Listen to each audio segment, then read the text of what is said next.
우욱 쿨럭쿨럭 칠흑 같은 어둠이 내려앉은 부엌 뒷마당 억눌린 신음과 함께 비릿한 구토 소리가 정막을 찢고 울려 퍼졌다. 19살 선우는 차가운 박석 바닥에 무릎을 꿇은 채 위장이 뒤집히는 고통을 토해내고 있었다. 방금 목구멍으로 억지로 밀어 넣었던 것은 사람이 먹을 수 있는 음식이 아니었다.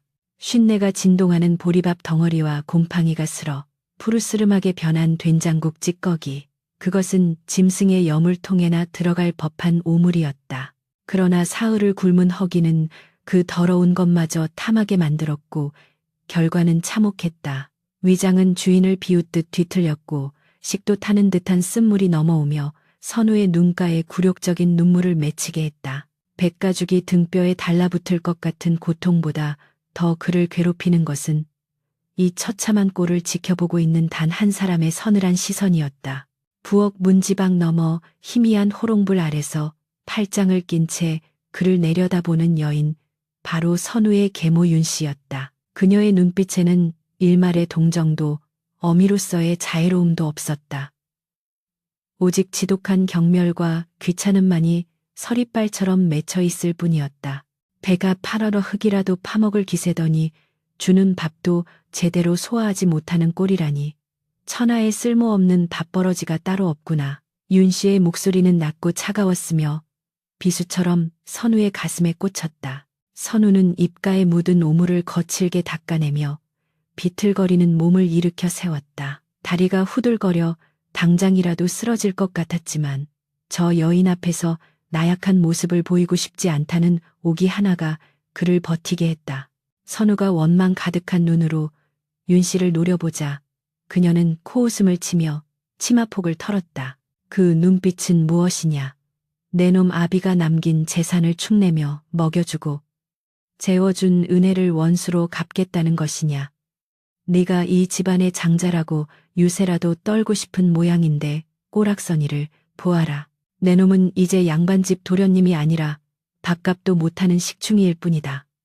윤 씨의 독설은 멈출 줄 몰랐다. 선우의 주먹이 부들부들 떨렸지만 그는 아무런 반박도 할 수 없었다. 아버지가 의문의 병으로 세상을 떠난 지 불과 반년 집안의 실권은 계모 윤 씨와 그녀가 끌어들인 숙부 김대감에게 넘어갔고 선우는 하루아침에 하인보다 못한 처지로 전락해버렸기 때문이었다. 더 이상은 못 참겠습니다.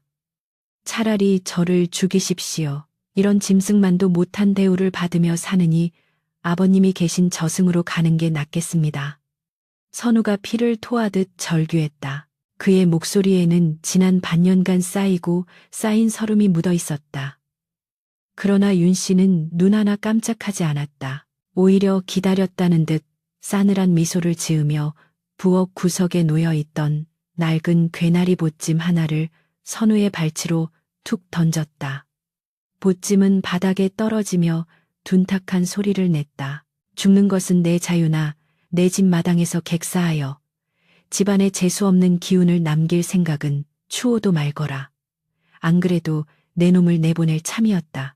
꼴도 보기 싫으니 당장 이 보찜이나 챙겨서 내 눈앞에서 사라져라. 이것이 내가 내 놈에게 베푸는 마지막 자비니라.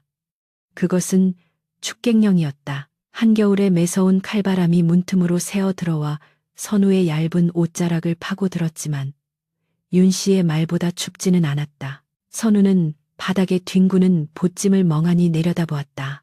이것이 아버지와 자신이 살던 집에서 쫓겨나는 마지막 순간의 모습이라니 기가 막혀 말문이 막힐 지경이었다. 선우는 떨리는 손으로 보찜을 집어들었다. 생각보다 묵직한 무게가 손끝에 전해졌지만 그 안에는 낡은 옷가지나 돌덩이 따위가 들어있을 것이 뻔했다. 윤 씨가 자신에게 귀한 것을 챙겨주었을 리 만무했기 때문이다. 선우는 이를 악물며 고개를 들어 윤 씨를 똑바로 응시했다. 어머니, 아니 윤 씨 부인, 오늘 이 치욕은 내 뼈에 새겨두겠소. 언젠가 내가 다시 돌아오는 날 당신은 피눈물을 흘리며 내 발 아래 엎드리게 될 것이오. 선우의 목소리는 분노로 인해 갈라졌지만 그 눈빛만큼은 형형하게 빛났다. 그러나 윤 씨는 가소롭다는 듯 고개를 돌리며 차갑게 대꾸했다. 돌아오려거든 살아서나 오거라. 밖에는 굶주린 늑대들이 득실거릴 터이니 내놈 같은 새님은 사흘도 못 버티고 객사할 것이 뻔하지만 말이다. 그녀는 더 이상 대꾸할 가치도 없다는 듯 냅 돌아섰고 선우는 마지막으로 집안을 한번 둘러보았다. 어릴 적 아버지와 함께 글을 읽던 사랑채 어머니가 살아계실 적 따뜻한 밥 짓는 냄새가 나던 안채. 그 모든 추억이 이제는 지옥 같은 고통으로 변해 그를 짓누르고 있었다. 선우가 비틀거리는 걸음으로 대문을 향해 걸어가는 동안 사랑채 쪽 문이 드르륵 열리며 짙은 담배 연기가 새어나왔다. 그곳에는 숙부 김대감이 비스듬히 앉아 장죽을 물고 어둠 속에서 선우의 뒷모습을 지켜보고 있었다.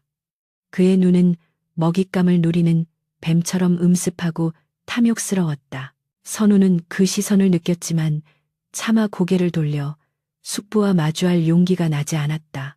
아버지가 돌아가시자마자 집안의 모든 문서를 장악하고 윤 씨를 조종하여 자신을 핍박한 장본인이 바로 저 숙부라는 것을 선우도 짐작하고 있었기 때문이었다.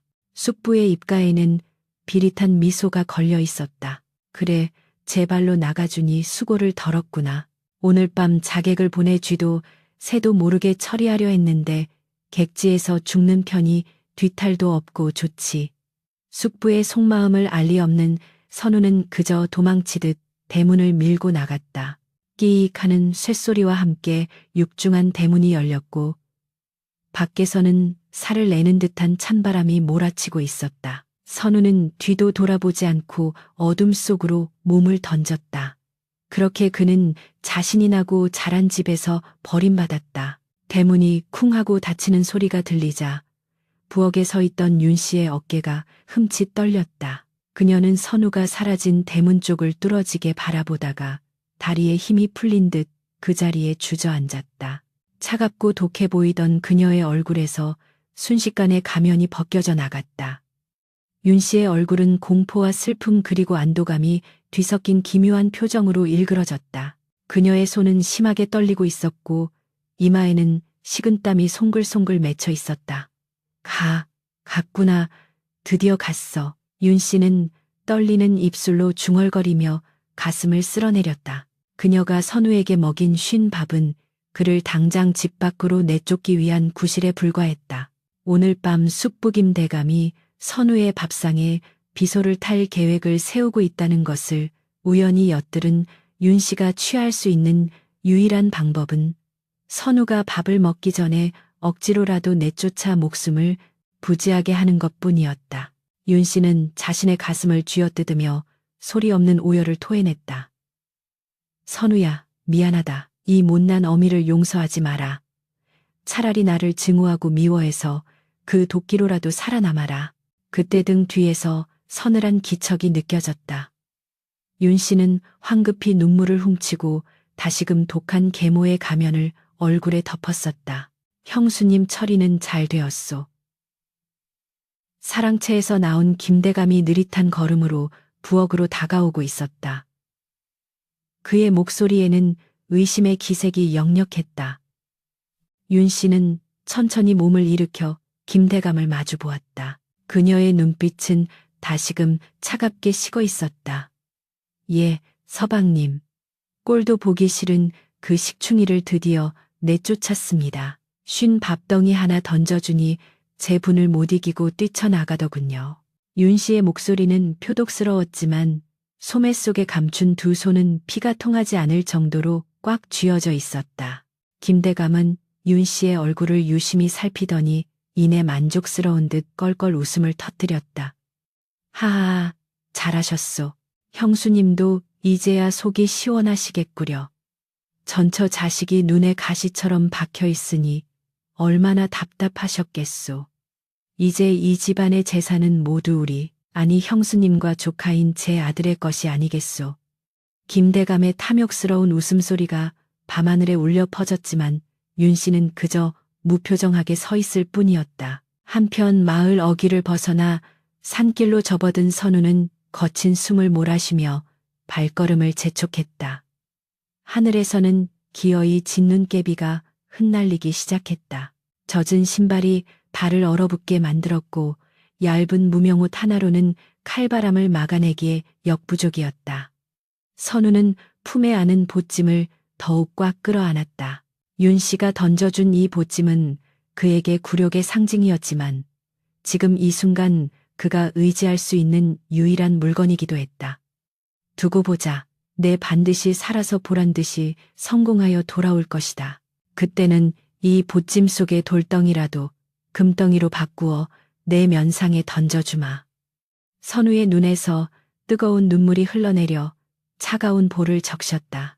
그는 보찜 속에 무엇이 들어있는지 확인해 볼 생각조차 하지 않았다. 그저 쉰밥과 헌옷까지 따위나 들어있으리라 짐작할 뿐이었다. 그러나 그 보찜 깊숙한 곳 무명천 안감 속에는 윤 씨가 시집 올 때 가져왔던 폐물과 몰래 모아둔 금부치가 묵직하게 숨겨져 있다는 사실을, 그리고 그것이 훗날 그의 목숨을 구할 유일한 동아줄이 되리라는 것을 선우는 꿈에도 알지 못했다. 산길은 험했고 어둠은 깊었다. 멀리서 늑대의 울음소리가 들려왔다.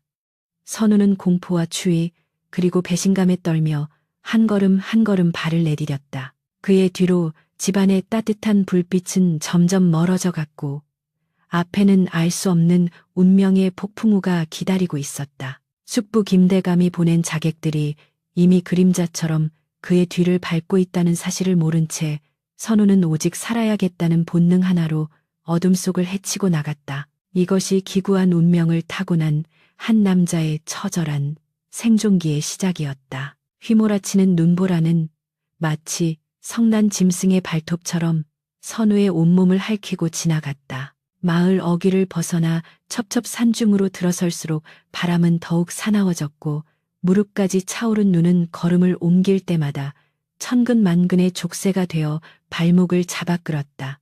얇은 무명 버선은 이미 젖다 못해 얼어붙어 발가락의 감각을 마비시켰고 거친 숨을 내뱉을 때마다 폐부 깊숙한 곳에서 쇠를 긁는 듯한 통증이 밀려왔다. 선우는 눈앞이 하얗게 전멸하는 현기증을 느끼며 고목의 어깨를 기대었다.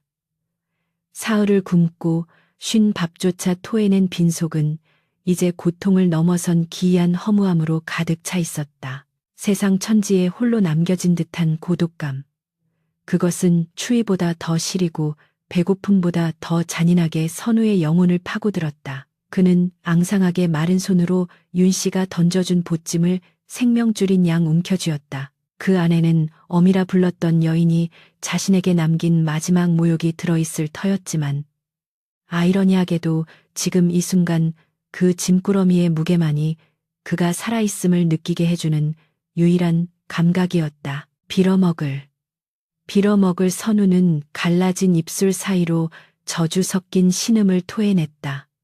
머릿속에는 온통 따뜻한 아랫목과 김이 모락모락 나는 흰 쌀밥 생각뿐이었다. 그러나 그 환영 뒤에는 언제나 싸늘하게 식은 윤 씨의 눈빛과 비릿한 웃음을 흘리던 숙부의 얼굴이 겹쳐지며 불처럼 타오르는 분노를 불러일으켰다. 아버지가 살아계실 적 그토록 인자하고 다정했던 윤 씨였다. 친어머니가 일찍 돌아가신 후 들어온 새어머니였지만 그녀는 선우를 친자식 이상으로 아꼈었다. 그러나 아버지가 눈을 감자마자 그녀는 돌변했다. 마치 10년간 쓰고 있던 탈을 벗어던진 악귀처럼 그녀는 선우를 벌레 보듯 했고 숙부와 결탁하여 집안을 장악했다. 선우는 눈밭에 무릎을 꿇고 주먹으로 땅을 내리쳤다. 내 기필코 살아서 내년이 그토록 아끼는 재물과 권세가 얼마나 부질없는 것인지 뼈저리게 느끼게 해주마. 내 눈에서 흐른 피눈물을 내년의 눈에서도 똑같이 흘리게 만들 것이다. 그의 울부짖음은 거센 바람 소리에 묻혀 허공으로 흩어졌지만 그 도끼 많은 눈보라를 뚫고 뻗어나갈 듯 맹렬했다. 한편 선우가 떠난 집안은 폭풍전야와도 같은 정막에 휩싸여 있었다. 사랑채의 문이 열리고 숙부 김대감이 검은 삿갓을 눌러 쓴 사내와 함께 마당으로 나섰다. 사내의 허리춤에는 붉은 실로 묶인 날카로운 환도가 매달려 있었고 삿갓 아래로 드러난 눈빛은 섬뜩할 정도로 건조하고 차가웠다. 김대감은 주위를 살피더니 품에서 묵직한 엽전 꾸러미를 꺼내 사내의 손에 쥐어주었다. 일 처리는 깔끔해야 한다. 그 녀석이 산을 넘기 전에 끝내야 해. 시신은 짐승 밥이 되게 내버려두고 증표로 그 녀석이 지니고 나간 보찜만 가져오거라. 김대감의 목소리는 낮고 은밀했다. 사내는 아무런 대꾸 없이 짧게 고개를 끄덕이더니 마치 연기처럼 순식간에 담장을 넘어 어둠 속으로 사라졌다. 김대감은 그 뒷모습을 보며 비릿한 미소를 지었다. 이제 눈엣 가시 같은 조카 녀석만 사라지면 형님이 남긴 막대한 토지와 재산은 법적으로나 실질적으로나 온전히 자신의 것이 될 터였다. 윤씨, 그 여편네야 적당히 구슬리다가 팽해버리면 그만이었다.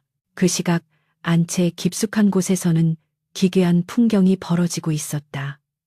윤씨는 하인들을 모두 불러 모아놓고 히스테리에 가까운 고함을 지르고 있었다. 이 게으른 것들아, 방바닥이 왜 이리 차가우냐. 눈감을 아껴서 빼돌릴 셈이냐. 내 놈들이 감히 주인을 능멸하려 드는구나. 윤씨는 손에 든 회초리로 마루를 탁탁 치며 눈을 불하렸다.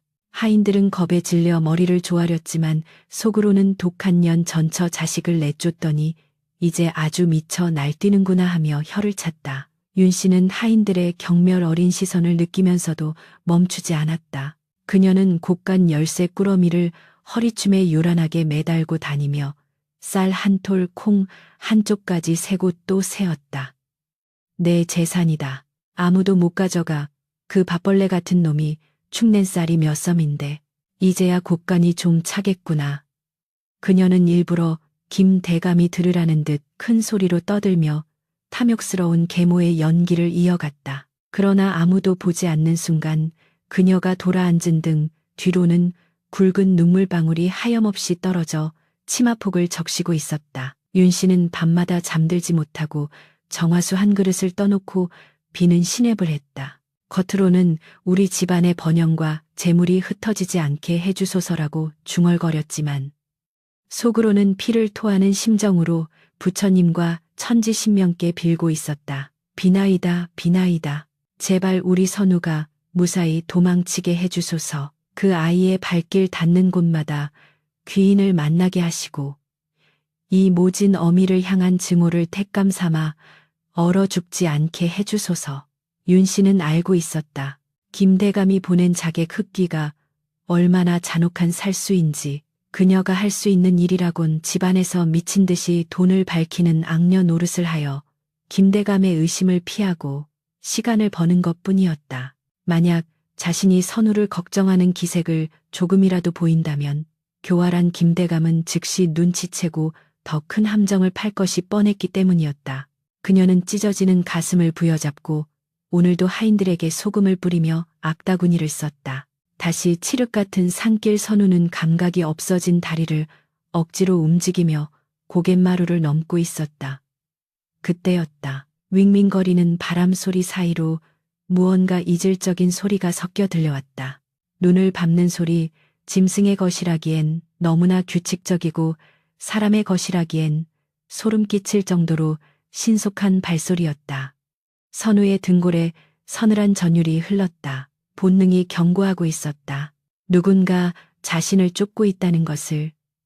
그는 본능적으로 보찜을 고쳐매고 걸음을 재촉했다. 하지만 굶주림과 추위로 탈진한 그의 걸음은 쫓아오는 자의 속도를 따돌리기엔 역부족이었다.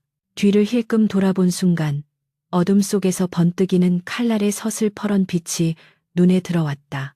헉선우는 단말마의 비명을 삼키며 비탈길을 굴러내려갔다. 날카로운 나뭇가지들이 얼굴과 손등을 찢었지만 아픔을 느낄 새도 없었다. 잡히면 죽는다. 그 생각 하나만이 그의 뇌를 지배했다. 자객 흑기는 넘어진 선우를 보며 여유롭게 걸어왔다. 눈밭 위에 선명하게 찍힌 핏자국이 선우의 위치를 알려주고 있었다. 도련님 꽤나 끈질기시군요. 그냥 편안하게 가시는 게 좋지 않겠습니까? 김대감 마님께서 기다리십니다. 흑귀의 목소리는 건조했다. 그는 살인을 즐기지도 죄책감을 느끼지도 않는 그저 의뢰받은 일을 처리하는 기계와 같았다. 선우는 바위 뒤에 몸을 숨기고 가쁜 숨을 몰아쉬었다. 심장이 터질 듯이 요동쳤다. 여기서 끝인가? 억울하게 쫓겨나 객지에서 이름 모를 칼날에 비명행사하는 것이 내 운명인가? 공포가 그를 잠식하려던 찰나 보찜이 바위에 부딪히며 툭 하는 둔탁한 소리를 냈다. 그 소리는 마치 윤 씨가 마지막으로 던지던 때의 소리와 같았다. 순간 선우의 눈에 핏발이 섰다. 아니, 죽을 수 없다. 저놈들에게 내 목을 내어줄 수는 없어. 차라리 벼랑 끝으로 뛰어내릴지언정 놈들의 손에 죽지는 않겠다. 선우는 젖먹던 힘을 다해 몸을 일으켰다. 그리고 흑기가 다가오는 반대 방향 길이 아닌 가시덤불 숲을 향해 몸을 던졌다. 흑기는 잠시 멈칫하더니 흥미롭다는 듯 입꼬리를 올렸다. 쥐새끼가 제법 독하군. 사냥꾼과 사냥감의 추격전은 깊은 산속으로 이어졌다. 선우는 옷이 찢겨나가고 살점이 떨어져 나가는 고통 속에서도 멈추지 않았다. 그는 문득 아버지가 생전에 해주셨던 말씀을 떠올렸다. 선우야, 진정한 용기는 두려움이 없는 것이 아니라 두려움에도 불구하고 나아가는 것이다. 그 말은 얼어붙은 그의 다리에 뜨거운 피를 돌게 했다. 그는 보찜을 방패 삼아 쏟아지는 눈보라를 뚫고 깎아지른 듯한 절벽 아래 검게 입을 벌린 동굴을 발견했다. 저곳이라면 잠시 몸을 피할 수 있을지도 모른다. 아니, 저곳이 내 무덤이 될지라도 놈에게 목을 내어주진 않으리라. 동굴 안은 칠흑 같은 어둠이었지만 바람을 피할 수 있다는 것만으로도 천국과 같았다. 선우는 동굴 가장 깊숙한 곳으로 기어들어가 웅크려 앉았다. 밖에서는 흑귀가 주위를 수색하는 소리가 들려왔다. 사각사각 눈을 밟는 소리가 점점 가까워졌다. 선우는 숨소리조차 죽인 채 자신의 입을 틀어막았다. 공포와 긴장이 극에 달해 온몸이 사시나무 떨듯 떨려왔다. 그때 꼬르륵 긴장을 비웃기라도 하듯 뱃속에서 천둥 같은 소리가 났다. 선우는 소스라치게 놀라 배를 움켜쥐었다. 죽음이 코앞에 닥친 순간에도 배가 고프다는 사실이 너무나 비참하고 서러웠다. 그는 보찜을 내려다보았다. 이 안에 쉰밥이라도 있다면, 곰팡이 핀 떡이라도 있다면 미친 듯이 먹어치우고 싶었다. 죽기 전에 배라도 채우고 죽고 싶다는 원초적인 욕망이 그를 지배했다. 선우는 떨리는 손으로 보찜의 매듭을 만지작거렸다. 윤 씨가 묶어놓은 매듭은 기이할 정도로 단단했다. 마치 절대 풀지 말라는 듯 혹은 소중한 것을 지키려는 듯 야무지게 묶인 매듭. 선우는 이로 매듭을 물어뜯으며 생각했다. 이 안에 든 것이 돌덩이라도 상관없다. 씹어 먹을 수 있는 것이라면 무엇이든 좋다. 밖에서는 흑귀의 발소리가 동굴 입구에서 멈췄다. 흐은 발자국이 여기서 끊겼군. 흑귀의 중얼거림이 동굴 안으로 메아리쳐 들어왔다. 선우는 눈을 질끈 감았다. 이제 끝인가? 그는 마지막 반항이라도 하려는 듯 보찜의 매듭을 거칠게 잡아당겼다. 투둑하는 소리와 함께 보찜이 열렸다. 하지만 어둠 속이라 그 안의 내용물은 보이지 않았다. 손을 집어넣어 만져보니 딱딱하고 차가운 무언가와 종이 같은 질감이 느껴졌다. 쉰 밥 냄새는 나지 않았다. 대신 은은한 향내가 코끝을 스쳤다. 이것은 대체 무엇인가? 흑귀가 천천히 동굴 안으로 발을 들여놓으려는 순간 어디선가 부엉이 울음소리가 구슬프게 울려 퍼졌다. 흑귀는 잠시 멈칫하더니 이내 혀를 차며 발길을 돌렸다. 짐승 굴인가 보군. 이 눈보라 속에 살아있을 리 만무하지. 날이 밝으면 시신이나 찾으러 와야겠어. 흑귀의 발소리가 점점 멀어져 갔다. 선우는 그제야 참고 있던 숨을 몰아쉬며 바닥에 쓰러졌다. 긴장이 풀리자 극심한 피로와 허기가 쓰나미처럼 밀려왔다. 그는 열린 보찜 속에 손을 넣은 채 정신을 잃어가고 있었다. 그의 손끝에 닿은 것은 단순한 음식이 아니었다. 그것은 차갑고 무거운, 그러나 그의 운명을 뒤바꿀 열쇠였다. 의식이 흐려지는 와중에도 선우는 생각했다. 어머니, 당신은 대체 제게 무엇을 주신 겁니까? 동굴 밖에는 여전히 매서운 눈보라가 몰아치고 있었고 선우의 거친 숨소리만이 좁은 동굴을 채우고 있었다. 그렇게 죽음의 문턱을 간신히 넘긴 밤이 깊어가고 있었다. 동굴 밖에서 휘몰아치던 눈보라가 잦아들고 희미한 여명 리밍이 잿빛 하늘을 가르며 동굴 안으로 스며들었다. 선우는 딱딱하게 굳은 몸을 뒤척이며 힘겹게 눈을 떴다. 온몸의 관절이 비명을 질렀고 살을 내는 추위는 뼛속까지 파고들어 있었다. 다행히 밤새 호랑이 같은 자객 흡기는 다시 나타나지 않았다. 살아남았다는 안도감보다 먼저 찾아온 것은 위장을 쥐어짜는 듯한 끔찍한 공복감이었다. 백가죽이 등뼈에 붙어버린 것 같은 고통의 선우는 헛구역질을 했다. 그의 시선은 본능적으로 지난밤 자신이 끌어안고 쓰러졌던 낡은 괴나리 보찜으로 향했다. 윤 씨가 던져준 그 천덕꾸러미. 선우는 떨리는 손으로 보찜을 자신의 무릎 앞으로 끌어당겼다. 겉싸게는 군데군데 해지고 때가 타 있어 볼품없기 짝이 없었다. 그는 자조적인 미소를 지었다. 그래, 내년이 준 것이 오죽하겠느냐. 쉰 밥덩이라도 들어있다면 감지덕지해야 할 판이지. 선우는 체념 섞인 한숨을 내쉬며 보찜의 매듭을 풀었다. 꽁꽁 얼어붙은 손가락 때문에 매듭을 푸는 데만 한참이 걸렸다. 마침내 툭 하고 매듭이 풀리고 보찜의 입구가 벌어졌다. 선우는 눈을 질끈 감았다가 떴다. 썩은 내가 진동할 것이라 예상했던 것과 달리 코끝에 스치는 향기는 기이할 정도로 고소하고 달콤했다.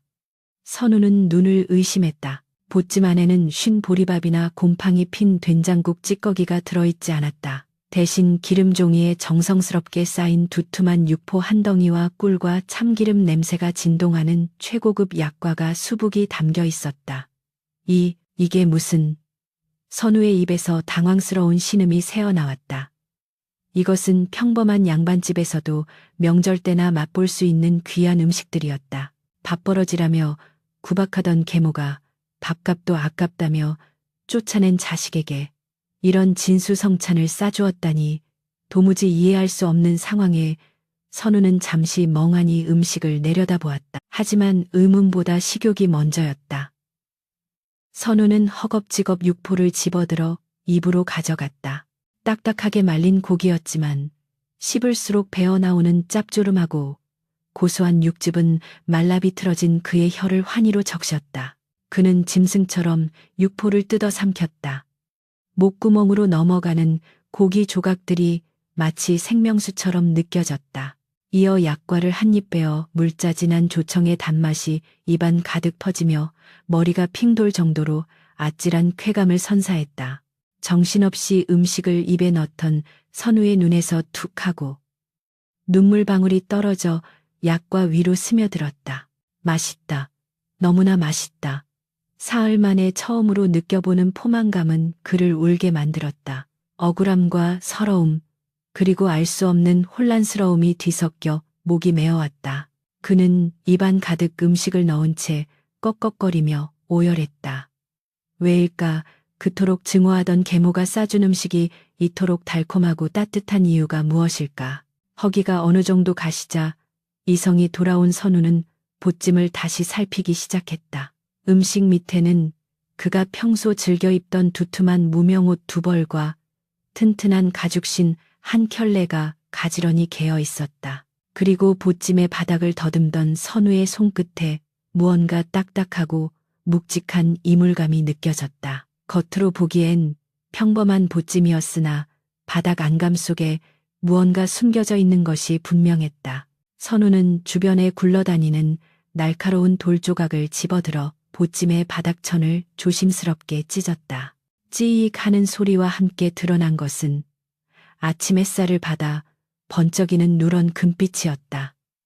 선우는 숨을 멈췄다. 찢어진 안감 틈새로 손바닥만한 금괴 두 덩이가 모습을 드러냈다.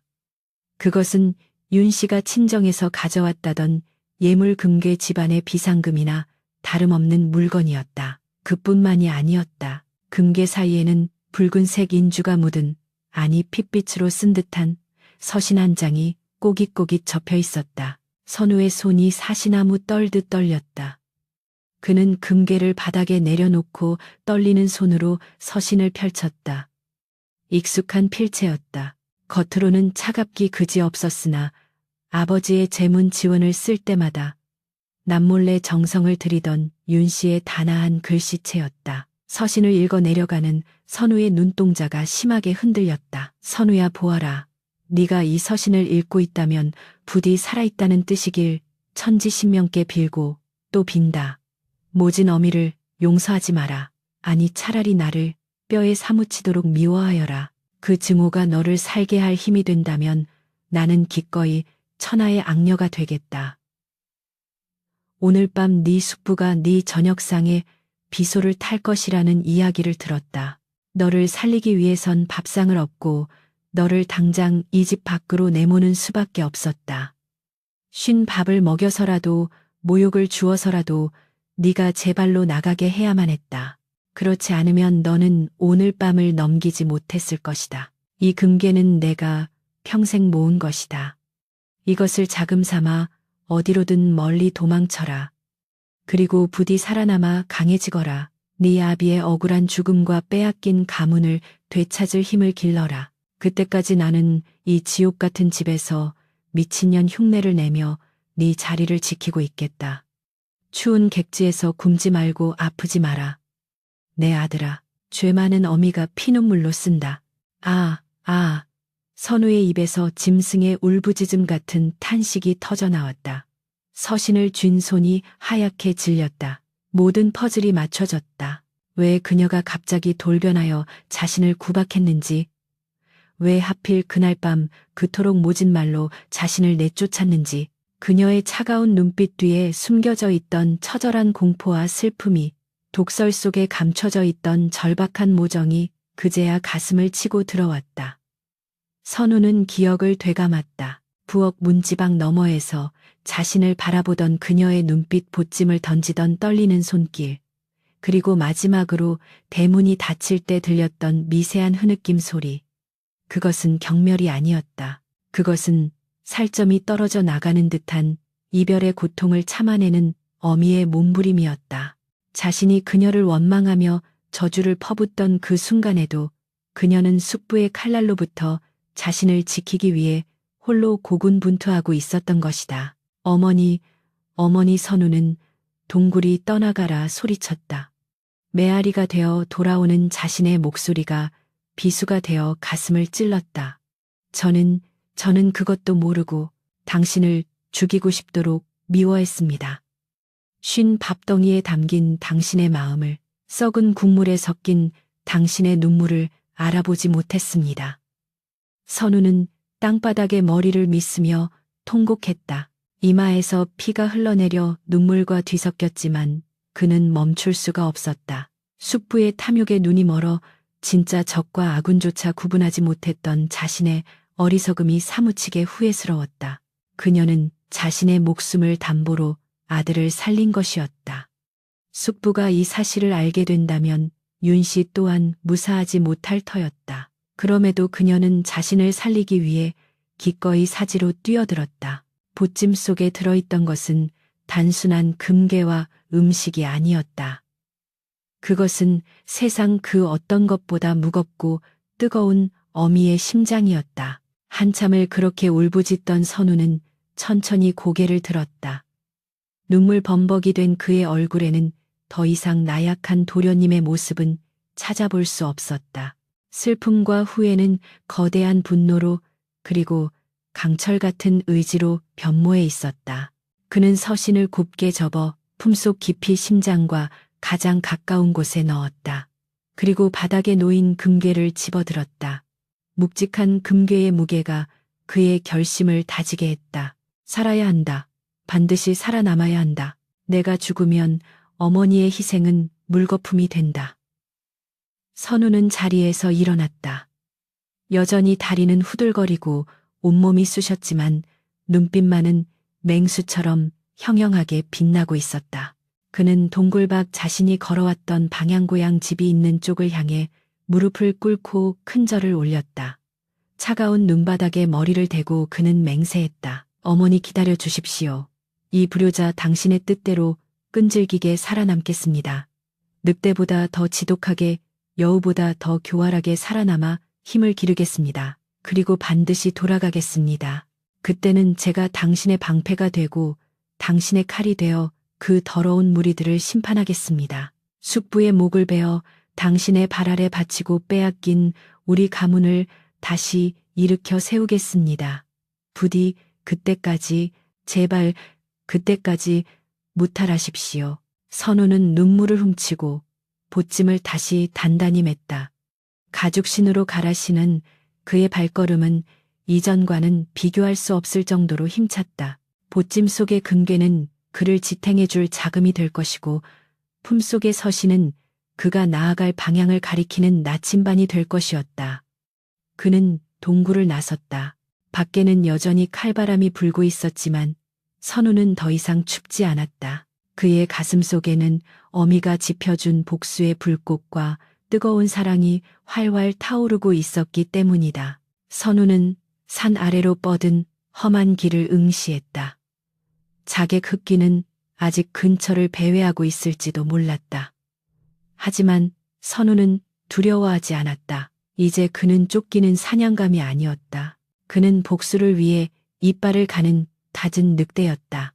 그는 산길을 내려가며 머릿속으로 지도를 그렸다. 북쪽 국경지대 거친 무인들이 모여든다는 그곳으로 가리라.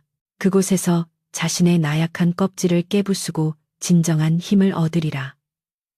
3년, 딱 3년이면 충분하다. 선우의 그림자가 눈밭 위로 길게 드리워졌다. 소녀는 죽었다. 그리고 한 명의 남자가 비로소 태어났다. 세월의 수레바퀴는 무심하게 굴러 어느덧 3번의 해가 바뀌었다. 선우가 피눈물을 흘리며 떠났던 그의 겨울처럼 다시금 매서운 사풍이 몰아치는 섣달긋한 날 밤이었다. 선우의 옛집, 이제는 숙부 김대감의 욕망으로 더럽혀진 그 기와집 사랑채에는 수십 개의 촛불이 대낮처럼 환하게 밝혀져 있었다. 오늘은 김대감이 그토록 염원하던 날, 즉 형님의 모든 유산과 토지 문서 명의를 자신 앞으로 완전히 이전하는 날이었다. 그는 비단 보료 위에 거만하게 앉아 기름진 술상을 받고 있었지만 그 눈빛은 먹이를 앞에 둔 하이에나처럼 초조하게 안채 쪽을 노려보고 있었다. 방 안에는 마을의 부패한 관리들과 김대감의 비위를 맞추는 아첨꾼들이 가득 차 있었고 그들의 입에서는 역겨운 웃음소리와 술냄새가 섞여 나와 방 안의 공기를 탁하게 만들고 있었다. 대감마님 축하드립니다. 드디어 이고을 제1의 만석군이 되셨습니다. 이제 형님의 그림자에서 벗어나 대감의 세상을 여시게 되었군요. 한 아전이 머리를 조아리며 아부하자 김대감은 거드름을 피우며 수염을 쓰다듬었다. 암 그렇고 말고 그 병약한 형님과 건방진 조카놈이 망쳐놓은 집안을 내가 비로소 바로 세우는 것이지. 헌데 저 독한 형수년이 아직도 인장을 내놓지 않고 버티고 있으니 내 인내심도 이제 바닥이 나는구나. 김대감의 눈짓을 받은 하인들이 거칠게 안채 문을 열고 윤 씨를 끌어냈다. 윤 씨의 몰골은 차마 눈뜨고 볼 수 없을 정도로 처참했다. 한때 단아하고 기품 있던 안방마님의 자태는 온데간데 없고 헝클어진 머리카락과 때가 꼬질꼬질한 무명옷은 그녀가 지난 3년간 겪었을 고초를 짐작게 했다. 그녀는 짐짓 넋이 나간 사람처럼 허공을 응시하며 중얼거렸다. 선우야, 밥은 먹었느냐? 날이 춥다. 옷을 껴입거라. 윤 씨는 김대감의 의심을 피하기 위해 지난 3년을 미치광이 흉내를 내며 버텨왔다. 그러나 김대감은 이제 그녀의 연기조차 지긋지긋하다는 듯 코웃음을 쳤다. 형수님, 이제 그만하시지요. 미친 척 시간을 끄는 것도 오늘로 끝입니다. 오늘 밤 안으로 문서에 인장을 찍지 않으면 형수님은 물론이고 이 집안의 사당까지 불태워버릴 것입니다. 조상님들 뵐 면목이 있다면 순순히 내놓으시오. 김대감의 협박에 윤 씨의 동공이 흔들렸다. 사당을 태우겠다는 것은 가문을 멸하겠다는 소리나 다름없었다. 그녀는 품속에 감춘 인장을 쥔 손에 힘을 주었다. 선우야, 미안하다. 어미가 더 이상은 버틸 수가 없구나. 네가 살아있는지 죽었는지도 모른 채 이 짐승에게 모든 것을 넘겨주어야 하다니. 윤 씨의 눈에서 굵은 눈물이 뚝뚝 떨어졌다. 여봐라. 당장 저 여편네의 손가락을 꺾어서라도 인장을 뺏어라. 김 대감이 술잔을 집어 던지며 고함을 질렀다. 쨍그랑하는 파열음과 함께 산호비들이 윤 씨에게 달려들었다. 윤 씨가 비명을 지르며 바닥에 쓰러졌고 하인들은 그녀의 옷깃을 뒤지며 인장을 찾으려 혈안이 되었다. 안 된다. 이것만은 안 돼. 이것은 우리 선우 것이다. 윤 씨가 절규하며 저항했지만 건장한 사내들의 힘을 당해낼 수는 없었다. 김대감은 그 광경을 보며 잔인한 미소를 지었다. 바로 그때였다. 이놈들 당장 그 더러운 손을 멈추지 못할까. 천둥벼락 같은 호통 소리가 사랑채의 담장을 넘어 울려 퍼졌다. 소리의 기세가 어찌나 대단한지 윤 씨를 붙잡고 있던 하인들이 흠칫 놀라 뒤로 물러설 정도였다. 김대감은 미간을 찌푸리며 방문 쪽을 바라보았다. 어떤 놈이 감히 남의 집안일에 행패를 부리는 게냐. 쾅 하는 굉음과 함께 굳게 닫혀있던 대문이 박살나며 안으로 들이닥쳤다. 자욱한 먼지 속에서 횃불을 든 수십 명의 관군들이 일사불란하게 마당으로 쏟아져 들어왔다. 그리고 그들 사이로 한 사내가 천천히 걸어 들어오고 있었다. 짙은 청색 도포 자락을 휘날리며 들어서는 사내의 얼굴은 삿갓에 가려 잘 보이지 않았지만 그에게서 뿜어져 나오는 위압감은 좌중을 압도하기에 충분했다. 사내는 마당 한가운데 멈춰서서 천천히 삿갓을 벗었다. 횃불의 불빛이 사내의 얼굴을 비추자 윤 씨는 숨이 솟는 듯한 충격에 입을 틀어막았다. 왼쪽 뺨에 길게 남은 칼자국 햇빛에 그을린 구릿빛 피부, 그리고 무엇보다 깊고 서늘해진 눈매. 3년 전에 유약한 소녀는 온데간데 없었지만 윤 씨는 단번에 그를 알아보았다. 선우야. 그녀의 목소리는 너무나 작아서 바람 소리에 묻힐 듯했다. 그러나 김 대감은 마치 귀신이라도 본 듯 사색이 되어 뒷걸음질 쳤다. 내 놈이 어떻게 죽은 줄 알았던 내 놈이 어떻게 여기에. 선우는 차가운 눈으로 김 대감을 쏘아보았다. 그의 눈빛에는 3년간 북방의 국경을 떠돌며 겪은 산전수전과 사무친 원한, 그리고 억눌러온 분노가 고스란히 담겨 있었다. 숙부님, 참으로 오랜만입니다. 조카가 객지에서 죽었는지 살았는지 확인도 안 하시고 제 제사상 대신 잔치상을 버리고 계셨군요. 선우의 목소리는 낮았지만 뼈에 사무치는 냉기가 서려 있었다. 김대감은 당황하여 말을 더듬었다. 이놈 내가 살아 돌아왔다고 해서 달라질 건 없다. 너는 이미 족보에서 파인 놈이야. 어디서 관군을 사칭하여 행패를 부리느냐. 여봐라, 저놈을 당장 끌어내라. 김대감의 발악에 사병들이 머뭇거리며 칼을 뽑아들었다. 그러나 선우는 눈 하나 깜짝하지 않았다. 그는 품속에서 묵직한 베스의 덩어리를 꺼내 높이 치켜들었다. 횃불 아래 번쩍이는 것은 5마리의 말이 새겨진 마패 마파였다. 암행어사 출두야. 선우의 외침과 동시에 관군들이 일제히 함성을 지르며 사병들을 제압하기 시작했다.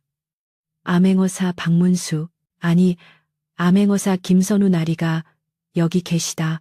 부패한 탐관오리와 결탁하여 백성을 수탈하고 조카를 살해하려 한 김대감을 포박하라. 관군 대장의 우렁찬 목소리가 밤하늘을 갈랐다. 방 안에 있던 부패한 관리들과 아첨꾼들은 혼비백산하여 뒷구멍으로 도망치려 했지만 이미 집안은 물샐 틈 없이 포위된 상태였다. 김대감은 다리에 힘이 풀려 주저앉으면서도 끝까지 발악했다. 이건 모함이다. 증거가 어디 있느냐. 나는 형님의 유언에 따라 집안을 다스렸을 뿐이다. 그는 억지를 부리며 자신의 죄를 부정하려 했다. 그러나 선우는 싸늘한 미소를 지으며 뒤를 향해 손짓했다. 증거를 원하신다면 보여드리지요. 들어오거라. 어둠 속에서 포승줄에 묶인 채 끌려 나온 것은 3년 전 선우를 죽이려 했던 자객 흡기였다. 흡기는 고문의 흔적으로 만신창이가 된 채 고개를 떨구고 있었다. 김대감의 눈이 공포로 확장되었다. 선우는 흡기 앞에 서서 차갑게 물었다. 말하라. 3년 전 나를 죽이라고 사주한 자가 누구냐? 흡기는 힘겹게 고개를 들어 떨리는 손가락으로 김대감을 가리켰다.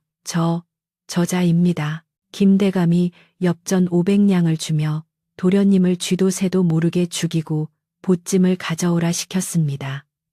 흡기의 자백은 결정타였다. 마당에 모인 모든 사람들이 경악하며 김대감을 손가락질했다. 김대감의 얼굴은 흑빛이 되었다. 그는 털썩 주저앉으며 바짓가랑이를 적셨다. 아이고 조카님 아니, 어삿도나리, 내가 잠시 미쳤었나 봅니다. 제발 목숨만은 살려주십시오. 우리는 피를 나눈 혈육이 아닙니까? 김대감은 바닥을 기어가며 선우의 발목을 잡으려 했다. 선우는 더러운 것을 피하듯 발을 빼며 차갑게 일갈했다. 혈육, 당신이 나에게 비소를 탄 밥을 먹이려 했을 때 눈보라치는 산속으로 자객을 보냈을 때 당신은 이미 나의 숙부가 아니었습니다. 당신은 그저 탐욕에 눈이 먼 괴물일 뿐입니다. 선우의 눈짓에 관군들이 김대감에게 달려들어 굴비를 엮듯 포박했다. 김대감은 돼지 멱다는 소리를 지르며 끌려나갔다. 선우야, 내가 잘못했다 형수님. 저 좀 살려주시오. 형수님, 그의 비명은 점차 멀어지며 어둠 속으로 사라졌다. 사랑채를 가득 메웠던 탐관오리들 역시 줄줄이 엮여 관하로 압송되었다. 순식간에 아수라장이 정리되고 마당에는 정적만이 감돌았다. 관군들은 예를 갖추어 물러섰고 마당 한가운데에는 선우와 윤씨 두 사람만이 남았다. 선우는 천천히, 아주 천천히 윤씨에게 다가갔다. 윤씨는 여전히 바닥에 주저앉은 채 믿기지 않는다는 듯 멍하니 선우를 올려다보고 있었다. 그녀의 손은 심하게 떨리고 있었고 눈에는 하염없는 눈물이 고여 있었다. 선우는 그녀 앞에 털썩 무릎을 꿇었다. 그의 화려한 어사복장은 흙바닥에 다 더러워졌지만 그는 아랑곳하지 않았다. 선우는 거칠고 투박해진 윤씨의 두 손을 자신의 뺨에 갖다 대었다. 그녀의 손은 얼음장처럼 차가웠고 뼈만 앙상하게 남아 있었다. 어머니, 늦어서 죄송합니다. 정말 죄송합니다. 선우의 목소리가 울먹임으로 떨렸다. 그 한마디에 윤씨의 둑이 터졌다. 선우야, 내 아들 선우야. 살아 있었구나. 정말 살아 있었어. 윤씨는 선우의 얼굴을 더듬으며 오열했다. 그녀가 지난 3년간 가면 뒤에 숨겨왔던 모든 고통과 서름이 그 눈물과 함께 쏟아져 나왔다. 어찌 이러셨습니까? 어찌 이 못난 아들을 살리겠다고 그 모진 수모를 다 견디셨습니까? 차라리 저에게 사실을 말씀하시지 왜 혼자서 그 지옥을 감당하셨습니까? 선우는 윤씨를 끌어안으며 통곡했다. 윤씨는 선우의 넓어진 어깨에 얼굴을 묻고 아이처럼 울었다. 아니다. 나는 괜찮다. 네가 살아서 돌아왔으니 나는 지금 죽어도 여한이 없다. 네가 그 보찜을 열어보았을 때 이 어미를 얼마나 원망했을까. 가슴이 찢어지는 듯했다. 하지만 이렇게 훌륭하게 장성하여 돌아와 주었으니 내 평생의 소원을 다 이루었다. 두 모자의 재회는 지켜보는 관군들의 눈시울마저 붉히게 만들었다. 차가운 겨울바람이 불었지만 두 사람이 서로를 안고 있는 그곳만큼은 봄날의 햇살처럼 따스했다. 선우는 맹세했다. 다시는 어머니의 눈에서 눈물이 흐르게 하지 않겠노라고. 이제부터는 자신이 그녀의 든든한 바람막이가 되어 남은 생을 편안하게 모시겠노라고. 밤하늘에는 어느새 구름이 걷히고 둥근 보름달이 떠올라 마당을 환하게 비추고 있었다. 그것은 마치 긴 어둠의 터널을 지나온 두 사람에게 내려지는 하늘의 축복과도 같았다. 3년 전 쫓겨나던 그날 밤 닫혔던 대문은 이제 활짝 열려 새로운 주인을 맞이하고 있었다. 집안 곳곳에 스며있던 김대감의 탐욕스러운 흔적은 씻겨나가고 진정한 주인의 귀환과 함께 가문은 다시금 올바른 기운을 되찾기 시작했다. 선우는 어머니를 부축하여 안채로 향했다. 그 뒷모습은 그 어느 때보다 단단하고 평화로워 보였다. 폭풍이 지나간 자리에 비로소 햇살이 들듯 김대감의 탐욕으로 얼룩졌던 집안에도 완연한 봄 기운이 찾아들었다. 겨우내 마당 구석구석에 쌓여있던 눈이 녹아내리며 처마 끝으로 맑은 물방울이 똑똑 떨어지는 소리가 흡사 옥굿을 굴러가는 소리처럼 청아하게 들려왔다. 선우가 암행어사의 신분으로 돌아와 가문을 바로 세운 지 어느덧 두어 달이 지나 계절은 바야흐로 만물이 소생하는 춘3월 춘산유이었다. 집안의 풍경은 3년 전과는 판이하게 달라져 있었다. 곡간을 쥐어짜며 하인들을 닥달하던 윤 씨의 날카로운 고함 소리는 사라졌고 대신 안채에서는 향긋한 쑥국 끓이는 냄새와 두런두런 이야기 나누는 온화한 말소리가 담장을 넘어 흘러나왔다. 하인들의 얼굴에도 그늘이 걷히고 활기가 돌았다. 그들은 마당을 쓸면서도 콧노래를 흥얼거렸는데 이는 단순히 주인이 바뀌었기 때문만이 아니었다. 돌아온 선우가 가장 먼저 한 일이 김대감에게 부당하게 빼앗겼던 소작인들의 땅을 돌려주고 고생한 하인들에게 위로금을 하사한 것이었기 때문이었다. 선우는 정갈한 비단 옷을 입고 사랑채 마루에 앉아 따뜻한 차를 마시고 있었다. 3년 전 쫓겨나던 밤 입었던 누더기와는 비교할 수 없는 고급스러운 옷감이었지만 그의 마음가짐은 그때보다 훨씬 겸손하고 단단해져 있었다. 그는 창밖으로 보이는 늙은 매화나무를 바라보았다. 앙상했던 가지마다 팝콘처럼 하얀 매화꽃이 흐드러지게 피어 있었다. 어머님께서 저 나무를 참 좋아하셨지. 선우는 찻잔을 내려놓고 자리에서 일어났다. 이제는 관복을 벗고 편안한 차림이었지만 그의 걸음걸이에는 여전히 위험이 서려 있었다. 그는 하인에게 눈짓하여 약탕기를 가져오게 했다. 윤 씨를 위해 직접 달인 보약이었다. 지난 3년간 미치광이 흉내를 내며 혹독한 세월을 견뎌낸 탓에 윤 씨의 몸은 많이 상해 있었다. 선우는 아침 저녁으로 어머니의 약을 직접 챙기며 지난날의 불효를 갚고자 했다. 안채 문을 열고 들어서자 윤 씨가 창가에 앉아 바느질을 하고 있었다. 햇살을 등지고 앉은 그녀의 모습은 한 폭의 그림처럼 평화로워 보였지만 바늘을 잡은 손가락 마디마디가 굵어져 있어 선우의 가슴을 아릿하게 만들었다. 어머니 약 드실 시간입니다. 선우의 부드러운 목소리에 윤 씨가 고개를 들었다.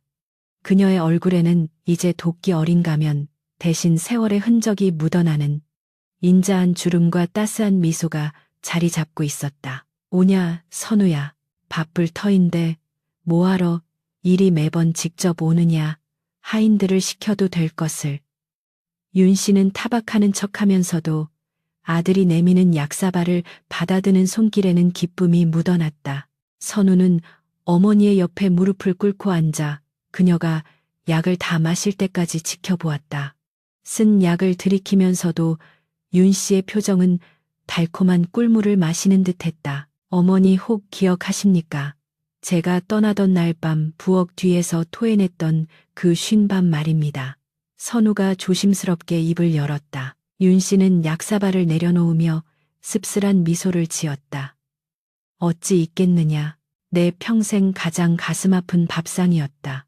갓 지은 하얀 쌀밥에 고깃국을 먹여보내도 시원찮을 판에 짐승도 안 먹을 쉰내 나는 밥을 내 입에 밀어 넣었으니 그때 내 속은 숯검정처럼 타들어갔느니라.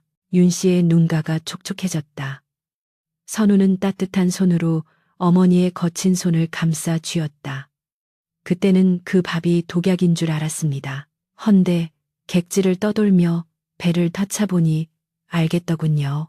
그날 어머니가 저를 내쫓지 않으셨다면 저는 진짜 독이 든 밥을 먹고 죽었을 테지요. 그 쉰 밥은 저를 살린 생명수였고 어머니의 모진 말은 저를 강하게 만든 채찍이었습니다. 선우의 진심 어린 고백에 윤 씨는 고개를 저으며 아들의 손등을 쓰다듬었다. 아니다.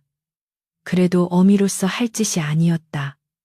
네가 산속 동굴에서 그 보찜을 열어보았을 때 얼마나 황망했을꼬. 금덩이보다 따뜻한 밥 한 끼를 더 그리워했을 텐데.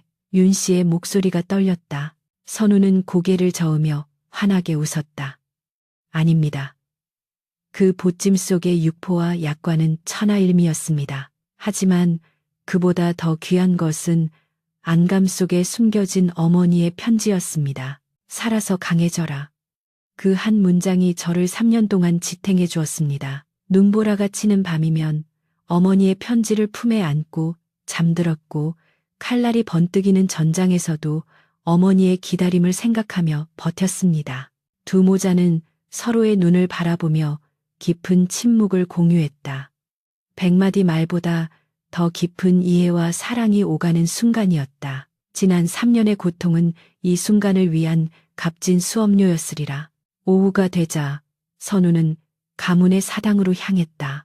오늘은 돌아가신 아버지의 기일지를 이자 가문을 되찾은 것을 정식으로 고하는 날이었다. 사당 안에는 향냄새가 은은하게 감돌고 있었다. 선우는 제사상 앞에 정갈하게 무릎을 꿇고 술잔을 올렸다. 그의 뒤에는 윤 씨가 단정한 상복 차림으로 앉아 있었다. 아버님 불효자 선우가 돌아왔습니다. 아버님께서 물려주신 이 집안을 탐욕스러운 무리로부터 지켜내고 다시금 바로 세웠습니다. 이제 저승에서라도 편히 눈을 감으십시오. 선우의 목소리는 떨리지 않았다. 그것은 다짐이자 당당한 보고였다. 윤 씨 역시 눈물을 훔치며 절을 올렸다. 나리 보시오. 우리 선우가 이리 훌륭하게 자랐소. 당신이 걱정하던 그 유약한 서생이 아니라 천하를 호령하는 대장부가 되었소. 사당의 위패가 촛불에 일렁이며 마치 흐뭇하게 웃는 듯했다. 제사를 마치고 나오는 길 마을. 어기 정자나무 아래에는 동네 사람들이 모여 웅성거리고 있었다. 예전에는 윤 씨를 독한 계모라 욕하고 선우를 쫓겨난 밥벌어지라 비웃던 그들이었다. 그러나 지금 그들의 입에서 나오는 말은 찬사일색이었다. 자네 들었나? 그 윤 씨 부인이 사실은 전처 자식을 살리려고 일부러 악역을 자처했다더군. 세상에 그런 연려가 어디 있나? 그러게 말일세. 김대감 그 날강도 같은 놈 눈을 속이려고 미친 척까지 했다니 그 속이 얼마나 문드러졌겠나. 선우 도련님, 아니 어사또 나리도 그 은혜를 잊지 않고 저리 극진히 효도하니 하늘이 감동할 노릇이지. 사람들의 입을 타고 전해지는 이야기는 어느새 전설이 되어가고 있었다. 선우와 윤 씨가 대문 밖으로 나오자 마을 사람들은 누가 먼저랄 것도 없이 고개를 숙여 예를 표했다. 그것은 권력에 대한 두려움이 아니라 진정한 덕행에 대한 존경의 표시였다. 김대감과 그 일당에 대한 처분은 엄중했다. 그들은 곤장을 맞고 천리박 외딴 섬으로 유배를 떠났다. 떠나는 날 김대감은 선우를 보며 살려달라고 애원했지만 선우는 차갑게 돌아섰다. 숙부님께 드리는 마지막 자비는 목숨을 부지하게 해드리는 것입니다. 그곳에서 평생토록 자신의 죄를 뉘우치며 사십시오. 그것으로 충분했다. 사적인 복수심으로 칼을 휘두르기보다 법의 심판을 받게 하는 것이 암행어사이자 한 가문의 가장으로서 보여줄 수 있는 최고의 품격이었다. 악의는 사라졌고 정의는 바로 섰다. 이제 남은 것은 그들이 망가뜨린 일상을 다시금 아름답게 수놓는 일뿐이었다. 세월은 유술 요쉐와 같이 흘러 다시 10년이 지났다. 선우는 조정의 신망을 받는 높은 벼슬에 올랐지만 한양의 화려한 저택보다는 고향 집에 내려와 어머니를 모시는 것을 더 즐거워했다. 어느 한가로운 가을날 저녁 선우와 윤 씨는 마루에 앉아 붉게 물든 단풍을 구경하고 있었다. 윤 씨의 머리는 백발이 성성해졌지만 안색은 어린아이처럼 맑았다. 선우는 품에서 낡은 비단 주머니 하나를 꺼내 윤 씨에게 건넸다. 이것이 무엇이냐? 윤 씨가 의아해하며 물었다. 주머니를 열자 그 안에는 10여 년 전 윤 씨가 선우에게 주었던 그 보찜의 낡은 천조각과 윤 씨가 써주었던 그 빛바랜 편지가 들어 있었다. 선우는 그것을 세상 어떤 보물보다 소중하게 간직하고 있었던 것이다. 어머니, 저는 벼슬이 높아지고 재물이 쌓일 때마다 이 낡은 천조각을 꺼내봅니다. 초심을 잃지 않기 위해서지요. 가장 춥고 배고팠던 시절, 저를 살린 것은 황금이 아니라 바로 이 낡은 천에 담긴 어머니의 마음이었다는 것을 잊지 않으려고요. 선우의 말에 윤 씨는 눈시울을 붉히며 아들의 손을 잡았다. 고맙다, 고맙다. 이 늙은이의 마음을 이리도 깊이 헤아려 주니 나는 세상에서 가장 행복한 어미로구나. 바람이 불어와 마당에 낙엽을 쓸어갔다. 두 사람의 그림자가 길게 늘어져 하나로 겹쳐졌다. 피 한 방울 섞이지 않았으나 그 어떤 혈육보다 진한 정으로 맺어진 두 사람의 모습은 보는 이로 하여금 가슴 뭉클한 감동을 자아냈다. 이야기는 여기서 끝을 맺는다. 세상 사람들은 눈에 보이는 것만으로 옳고 그름을 판단하려 한다. 계모는 을에 나쁠 것이라 여기고 쫓겨난 자식은 불효자라 손가락질한다. 그러나 진실은 때로 가장 차가운 가면 뒤에 가장 뜨거운 형태로 숨어있는 법이다. 윤 씨가 보여준 위약, 의역은 자식을 살리기 위한 가장 숭고한 희생이었고, 선우가 보여준 용서와 효는 그 희생에 대한 가장 아름다운 보답이었다. 훗날 사람들은 이 이야기를 전하며 이렇게 덧붙였다고 한다.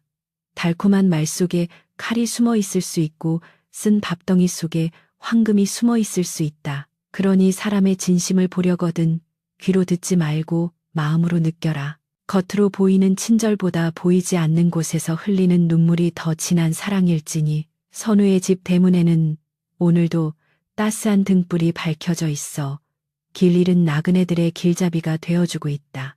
마치 그 옛날 어둠 속에서 아들을 기다리던 어머니의 마음처럼 영원히 꺼지지 않는 불빛으로 말이다. 외전 쉰 밥의 가르침과 낡은 보찜의 무게, 세월은 멈추지 않는 강물처럼 흘러 선우가 어머니 윤 씨와 함께 고향집 마루에서 단풍을 바라보던 그 가을로부터 또다시 10여 년의 시간이 지났다. 강산이 한 번 더 변할 만큼 긴 시간 동안 선우의 명성은 조정과 민간을 막론하고 드높아져 있었다. 그는 이제 암행어사의 신분을 넘어 나라의 법과 형벌을 관장하는 형조판서 징처판슈의 자리에 올라 있었다.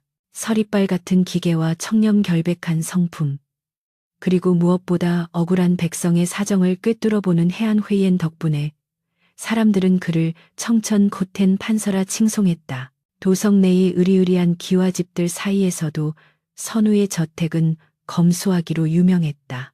대문은 칠이 벗겨져 소박했고 담장 너머로는 화려한 모란 대신 사시사철 푸른 대나무와 늙은 매화나무가 고고한 자태를 뽐내고 있었다. 그러나 그 소박한 대문 앞은 언제나 백성들이 남몰래 두고 간 곡식 자루나 고마움을 표하는 서신들로 북적였다. 어느 늦은 봄날 오후 형조의 집무실에는 무거운 침묵이 감돌고 있었다. 선우는 산더미처럼 쌓인 공문서를 뒤로 한 채 자신의 앞에 무릎을 꿇고 앉아있는 젊은 관리를 유심히 내려다보고 있었다.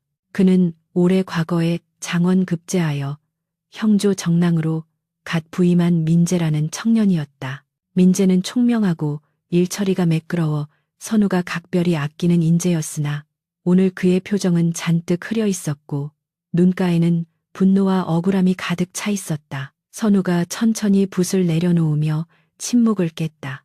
민정랑 자네의 얼굴에 수심이 가득하여 정무에 집중하지 못하는 듯하군. 무슨 일이 있는 게냐, 내게 털어놓아 보거라. 선우의 목소리는 낮고 부드러웠으나 상대를 압도하는 위엄이 서려 있었다. 민재는 한참을 머뭇거리다 입술을 깨물며 힘겹게 입을 열었다. 대감마님, 소인 오늘부로 관직을 내려놓고 낙향할까 하옵니다. 더 이상은 견딜 수가 없습니다. 선우의 미간이 살짝 찌푸려졌다. 견딜 수 없다니 무엇이 자네를 그토록 괴롭게 한단 말이냐. 민재는 주먹을 꽉 쥐었다. 그의 손톱이 손바닥을 파고들 정도로 힘이 들어가 있었다. 제 계모 때문입니다. 아버님께서 돌아가신 후 그 여인은 본색을 드러냈습니다. 집안의 재산을 몰래 친정으로 빼돌리는 것도 모자라 이제는 저를 불효자로 몰아세우며 관아에 고발하겠다고 협박까지 하고 있습니다. 제가 녹봉을 받아오는 족족 그 여인의 사치와 향락에 쓰이고 있으니 차라리 벼슬을 버리고 산속에 들어가 숨어 사는 편이 낫겠습니다. 민재의 목소리는 분노로 떨리고 있었다. 그는 계모라는 단어를 입에 올릴 때마다 치를 떨었다. 그 모습은 흡사 10수년 전 쉰 밥덩이를 토해내며 윤 씨를 저주하던 선우의 모습과 너무나 닮아 있었다. 선우는 자리에서 일어나 뒷짐을 지고 창가로 다가갔다. 창밖에는 봄비가 추적추적 내리고 있었다. 빗방울이 처마 끝에 매달려 떨어지는 모습이 마치 누군가의 눈물처럼 보였다. 선우는 잠시 옛 생각에 잠겼다가 이내 민재를 향해 돌아섰다. 민정랑 자네의 그 분노, 내가 누구보다 잘 안다. 세상에 믿었던 가족에게 배신당하는 것만큼 뼈아픈 고통은 없지. 허나 눈에 보이는 것이 전부는 아닐세. 자네는 혹 그 계모의 진심을 깊이 들여다보려 노력한 적이 있는가? 선우의 말에 민재는 억울하다는 듯 목소리를 높였다. 대감마님 진심이라니요. 그 여인은 악귀입니다. 제게 밥 한 끼 따뜻하게 차려준 적이 없고 겨울에는 냉방에서 재우며 저를 핍박했습니다. 오직 아버님의 재산만을 탐냈을 뿐입니다. 민재의 눈에서 기어이 눈물이 터져 나왔다. 선우는 말없이 다가와 민재의 어깨를 두드렸다. 나를 따라오게, 자네에게 보여줄 것이 있다. 선우는 민재를 데리고 관아를 나와 자신의 저택으로 향했다. 비가 내리는 거리에는 우산을 쓴 행인들이 종종 걸음으로 지나다녔다. 선우의 저택에 도착했을 때 안채에서는 탕약을 다리는 쌉싸름한 냄새가 은은하게 풍겨오고 있었다. 선우는 민재를 자신의 사랑채로 안내했다. 방 안은 검소했지만 정갈했고 한쪽 벽면에는 낡은 괴짝 하나가 놓여 있었다. 선우는 괴짝을 열어 비단 보자기에 쌓인 물건을 꺼냈다. 그것은 세월의 때가 꼬질꼬질하게 묻은 낡고 해진 무명 보찜과 누렇게 변색된 종이 한 장이었다. 민재는 의아한 눈빛으로 그것을 바라보았다. 천하의 형조 판서가 이토록 귀하게 간직하는 물건이라기엔 너무나 보잘것없어 보였기 때문이다. 이것이 무엇인지 아느냐? 선우가 보찜을 어루만지며 물었다. 민재는 고개를 저었다. 모르겠습니다, 대감마님. 아주 오래되고 낡은 물건 같습니다만. 선우는 씁쓸한 미소를 지으며 자리에 앉으라고 손짓했다. 이것은 내가 19살 때 내 계모에게 쫓겨날 때 들고 나왔던 진보딸이다. 그 안에는 쉰 보리밥과 썩은 국 찌꺼기가 들어있을 거라 생각했었지. 선우는 차분한 목소리로 자신의 과거 이야기를 들려주기 시작했다. 친어머니의 죽음, 새어머니 윤 씨의 냉대 숙부의 음모, 그리고 눈보라치는 밤에 쫓겨나던 그 처절했던 순간까지. 민재는 선우의 이야기에 빠져들어 숨조차 크게 쉬지 못했다. 존경하는 대감마님에게 그런 아픈 과거가 있었다니 믿기지 않았다. 나는 그날 밤 동굴 속에서 어머니를 저주하며 이 보찜을 열었다. 그런데 그 안에 무엇이 들어있었는지 아느냐? 선우의 눈빛이 깊어졌다. 그 안에는 내 평생 먹어본 가장 맛있는 육포와 약과 그리고 어머니가 피눈물로 쓴 편지가 들어있었다. 어머니는 나를 살리기 위해 숙부의 칼날로부터 나를 보호하기 위해 스스로 악역을 자처하셨던 게야. 선우는 편지를 펼쳐 민재에게 보여주었다. 살아서 강해져라. 짧지만 강렬한 문장이 민재의 눈동자에 박혔다. 선우는 계속해서 말했다.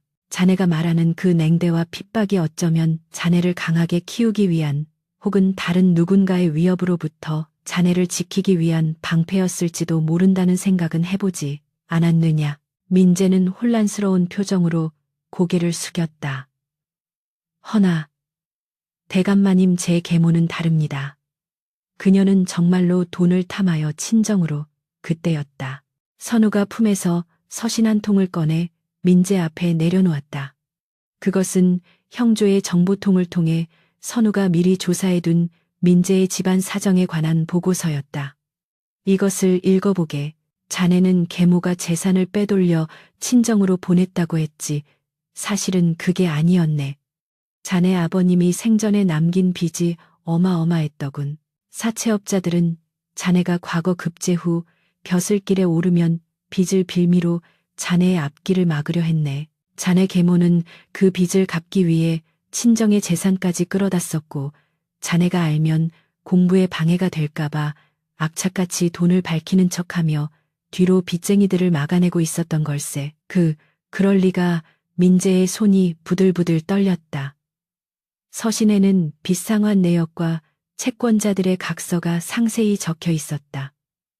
그뿐만이 아니었다. 계모가 민재의 약값을 마련하기 위해 자신의 머리카락을 잘라 팔았다는 기록까지 있었다. 민재는 망치로 머리를 얻어맞은 듯한 충격에 휩싸였다. 저는 그것도 모르고 그녀를 짐승만도 못한 여인이라 욕했습니다. 추운 방에서 재운 것도 제가 나약해지지 않도록 하기 위함이었습니까? 쓴 나무를 먹인 것도 훗날의 고초를 견디게 하기 위함이었습니까? 민재의 눈에서 굵은 눈물이 뚝뚝 떨어져 서신을 적셨다. 오해의 껍질이 깨지고 드러난 진실은 너무나 아프고 시렸다. 선우는 민재에게 다가가 따뜻하게 감싸주었다. 늦지 않았다. 지금이라도 달려가서 그분의 거친 손을 잡아들이거라. 그리고 말하거라. 어머니의 깊은 뜻을 이제야 알았노라고. 자식된 도리로 그 은혜를 갚겠노라고. 민재는 바닥에 머리를 대시며 오열했다. 대감마님, 감사합니다. 정말 감사합니다. 소인 당장 어머니께 달려가겠습니다. 민재는 선우에게 큰 절을 올리고는 비 내리는 마당으로 뛰쳐나갔다. 그의 뒷모습은 들어올 때와 달리 결연하고 다급해 보였다. 선우는 그가 대문을 나설 때까지 지켜보다가 긴 한숨을 내쉬었다. 그 한숨에는 안도감과 함께 깊은 그리움이 배어 있었다. 선우는 보찜을 다시 조심스럽게 싸서 괴짝에 넣고 안채의 가장 깊은 방으로 향했다. 그곳에는 이제 기력 7이 다하여 오늘 내일하는 노모 윤 씨가 누워 있었다. 방 안에는 양냄새와 함께 죽음의 그림자가 옅게 드리워져 있었다.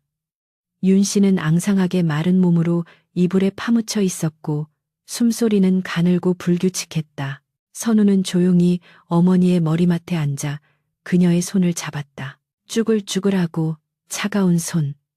한때는 맵싸한 손맛으로 김치를 담그고 억척스럽게 집안을 지키던 그 강인했던 손이 이제는 낙엽처럼 바스라질 듯했다. 어머니, 선우가 왔습니다. 선우가 속삭였다. 윤 씨가 힘겹게 눈꺼풀을 들어 올렸다. 흐릿한 동공이 초점을 맞추려 애쓰더니 이내 아들의 얼굴을 알아보고 희미하게 미소 지었다. 오냐, 왔느냐, 내 강아지. 윤 씨의 목소리는 바람 빠진 풍선처럼 힘이 없었다. 선우는 눈시울이 뜨거워지는 것을 억지로 참으며 미소로 답했다. 네, 어머니. 오늘 젊은 관리가 찾아와 어머니 이야기를 해주었습니다. 그 친구도 저처럼 어리석어 귀한 어머니를 미워하고 있었더군요. 제가 그 오해를 풀어주었습니다. 다 어머니 덕분입니다. 윤 씨는 느릿하게 고개를 끄덕였다. 잘했다. 참으로 잘했다. 사람은 겉만 봐선 모르는 법이지. 너는 세상의 아픈 마음들을 잘 어루만져 주거라. 윤 씨의 숨소리가 점점 거칠어졌다. 그녀는 마지막 힘을 다해 선우의 손을 꽉 쥐었다. 선우야, 나는 행복했다. 너를 아들로 두어 모진 세월도 견딜 수 있었다. 쉰 밥을 먹여 내쫓던 날 내 가슴이 찢어졌던 것을 네가 알아주어 그걸로 되었다. 윤 씨의 눈가에 눈물이 고여 흘러내렸다. 선우는 흐르는 눈물을 닦아주며 어머니의 손등에 입을 맞췄다. 어머니, 다음 생에는 부디 제 딸로 태어나 주십시오. 그때는 제가 비단 옷 입히고 고기 반찬 먹이며 손에 물 한 방울 안 묻히게 금지옥엽으로 키우겠습니다. 이승에서 못다 한 효도 그때 다 하겠습니다. 윤 씨의 입가에 평온한 미소가 번졌다. 고맙다. 내 아들.